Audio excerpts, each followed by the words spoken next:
Ini setelah kita tadi menggulungnya, kita akan melihat bagaimana cara bikin colokan seperti itu. Ini menggunakan mesin LG 1 tabung yang sudah dimodifikasi, dan intinya cuma buat spinner aja atau mengeringkan karpet.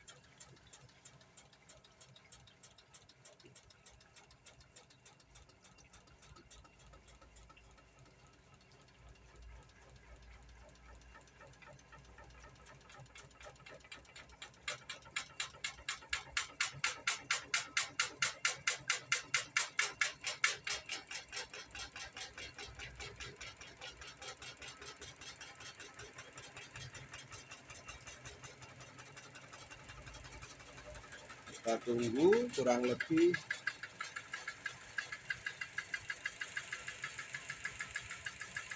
3-5 menit.